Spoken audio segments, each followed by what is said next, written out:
Hi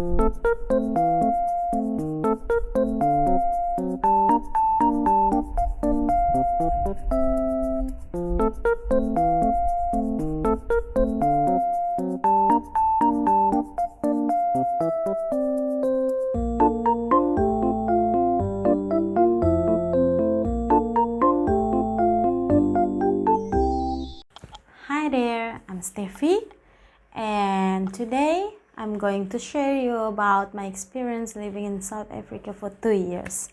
So if you're interested in my journey living in South Africa, you might be considered to subscribe to my channel and hit the like button as well. Before I get to the exciting point, let me just tell you, I was a loser. Yep. So in 2015, when we just got married, we moved to South Africa. At that time, I was young. I think I was 22 or 23. And I never traveled the world before. So South Africa was my first country that I traveled. Still my first country until today. But okay. And at that time, I think I was not ready to go and stay in South Africa. So yeah, I only stay 1 year, a year, 9 months, yes, because I couldn't handle the pressure of living in the foreign country as a foreigner. And it was overwhelmed for me, too much information, information overload. Basically, I come from small town, so it was a bit shock. I was shocked and couldn't handle that, and me and my husband, we decided to go back to Indonesia. And then recently, before lockdown in 2020, we are back again in South Africa. Now is 2022. It's been 2 years. So let me just tell you a little bit of my past when I came here first.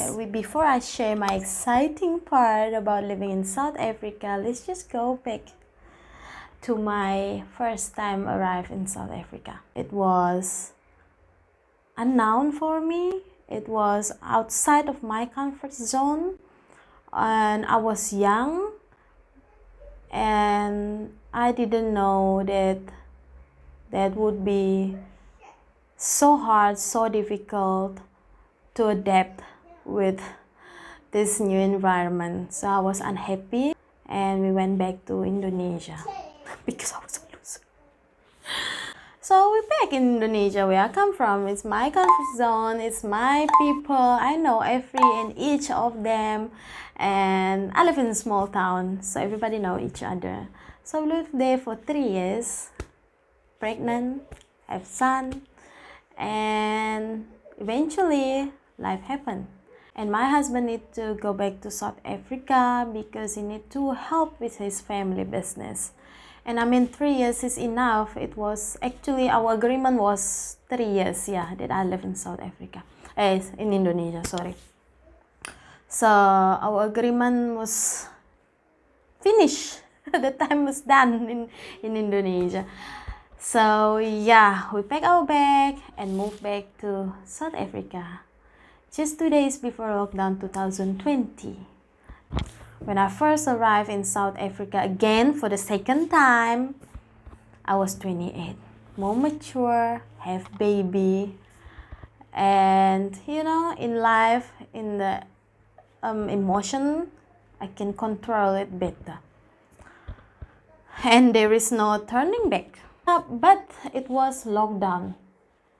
The pandemic hit the world so badly, including South Africa. When we arrived, our house was rented to the tenant. So the tenant couldn't get out because it was lockdown. So we lived with our parents' house for a year because we're still waiting for the tenants to find a new home, but it took them also a long time to find a good one as well. So yeah, it was difficult. My son singing. It was difficult for us to live like that You can't just go out to buy groceries. You need a letter, like a permission letter that says, okay, we need to go and buy groceries. And as soon as you buy groceries, you just go home. People are panicking. They buy lots of toilet paper, hand sanitizer. Those cleaning things, product are all empty. I was stuck at home. Day in and day out was the same thing every day. Every day. At that time, my son was 10 or 11 months. So it was actually a crucial time that he needed to be able to socialize with his peer. Saddest thing in my life, I couldn't do anything. We have no power to go out and to play because school are closed. Mall only open for the certain time. Restaurants are closed. Can't even go to the park as well. Strict lockdown. So for me to see my son and we're not able to play, it was painful. It was just as every day, day in, day out, same routine. There's only so much toy you can play with. Then there's only so much experiment you can do. As far as like cooking, rearrange your room, game. There's only so much you can do at home. So that was the lockdown experience at home with my family. And eventually we got our house back, but the condition of our house was broken because people don't look after the other people's stuff apparently. I already have that story in my previous vlog, so you can just check in here. Finally, over a year, our house looked like actually our own house again. So that is after a year. It's not finished. We're not finished obviously with the renovation, but that is just as far as renovation concerned. And I still have my own issue that I need to deal with. Oh, can life give me a break? And I realize if I want to grow, on top of my list of drama that's happening, I still need to pay attention to myself. So what did I do to overcome my mental breakdown? So first thing I do was accepting where I am right now. I left my country and I left everything there. My family, my friends, my comfort zone, to a place of an unknown, a foreign place. I always say foreign country. I'm just imagining myself like Moses in the desert. So here am I. And to accept that itself, to accept where you are right now and not getting so emotional about it, it was so difficult. To accept that you are in the new country and you left your family, friends, and everything that you know, everything that you are comfortable to an uncomfortable zone. It was so difficult. It took me a long time to make peace with myself.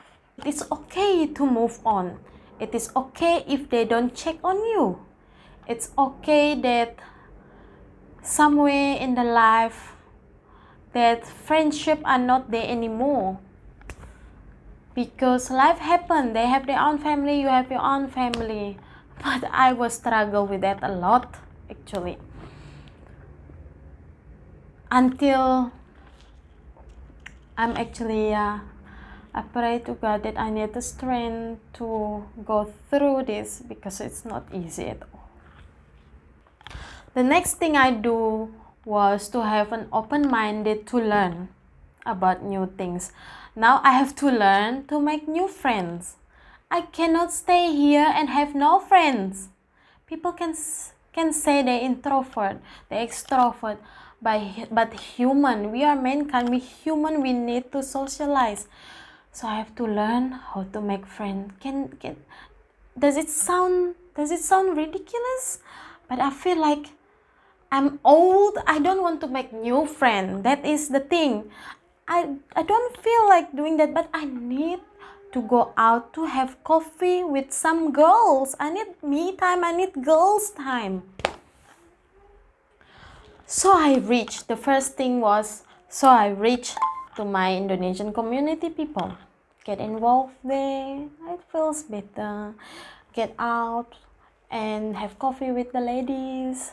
It felt so good, and finally eventually build relationship with them, and then build relationship with the local people here in the South African friends. Finally I can call them friends. So yeah, but it was a long time. It was difficult. Sure. I'm just right now focused on my happiness. I don't want to do something that to keep me busy but has no purpose. I want something, I want meat, I don't want milk. I want to eat meat, I don't want to eat just milk. And the next thing is I try to shape my personality. Okay, see, this is announcing. You don't know about it, so find out and check and how you do it.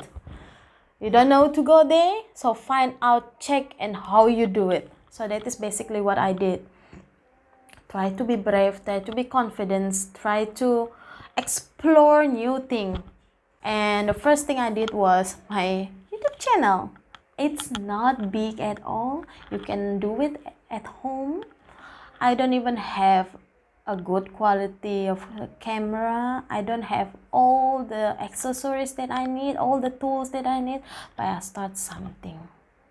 Not to keep me busy, but I like making video. I like to share my experience. I like to share my experience because I know there's a lot of people out there struggle. And I know lots of people does this, but when I started, I actually help a lot of people. A lot of people like reach to me and ask me many things. So I felt good. I actually feel good because at some point I feel, oh, this is benefit other people. I can help other people just making a video. how amazing it is. Because I am at home most of the time, I think a lot about myself. What do I want? What is my future goal? What makes me happy? Find something that I can enjoy by living here. Like make things normal. Like you do in Indonesia, you wanted to do it here as well. And the next thing I do was being active. I exercise in the morning. Before I start my day, first thing I do was reading first, maybe about 20 minutes, and then I do exercise. So it helped me a lot. And the next thing I do was also part of it, I explore South Africa, I explore Cape Town, where I live. And because I feel like if you know your place, if you know where to buy good food, if you know place that you like to visit, to spend time, and you know where to go, you have at least an idea about the place that you are living in. And in this year, I'm starting my own English course. Currently I have 3 students. It's not about the money at all, but it is about the productivity and the quality of my life. Still need to work hard, but I can say that I have no regret that I've been working out so hard to get to where I am today. And if you are in the stage of your life where you are struggling with the new environment, I suggest you to reach out, to have open-minded, to accept all the help that you need. and pray about it. I believe that God will help you, because God helped me, then He is able to help you too. Go out, spend time with your family and friends, accept all the help that you need. Don't stay silent. You know you are struggling and you need help, so reach out. See you in the next vlog. Bye.